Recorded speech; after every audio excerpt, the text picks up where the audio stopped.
பிஸ்மில்லாஹிர்ரஹ்மானிர்ரஹீம் அல்ஹம்துலில்லாஹி வஸ்ஸலாத்து வஸ்ஸலாமு அலா ரசூலில்லாஹி வஅலா நபிய்யி வ அம்மாபாத். நம்பிக்கையின் சகோதரர்களே, ஒரு நிமிடத்தில் ஒரு நற்செய்தி என்ற தலைப்பின்களால் இன்றைய தினம் நாங்கள் பார்க்க இருக்கக்கூடிய செய்தி ரசூலுல்லாஹி ஸல்லல்லாஹு அலைஹி வஸல்லம் அவர்கள் அபூ தாவூத் மற்றும் திருமதி போன்ற கிரந்தங்களில் பதிவு செய்யப்பட்ட செய்தியிலே சொல்கிறார்கள்.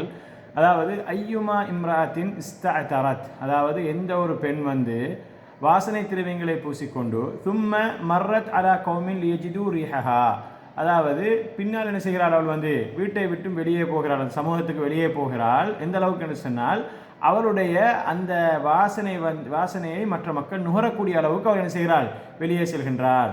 அந்த அப்படி செல்லக்கூடிய பெண்ணை பொறுத்தவரையில் ஃபஹிய ஜானியா, அப்படிப்பட்டவள் அவள் ஒரு விபச்சாரி என்று ரசூலுல்லாஹி ஸல்லல்லாஹு அலைஹி வஸல்லம் சொல்கிறார்கள். அன்பிற்கினிய சகோதரர்களே, அல்லாஹ்வின் நல்லடியார்களே, நாங்கள் மிக பயப்பட வேண்டிய ஒரு விஷயமாக இருக்கின்றது. தாய்மார்கள், சகோதரிகள் இந்த விஷயத்தில் மிகவும் கரிசனை செலுத்த வேண்டும்.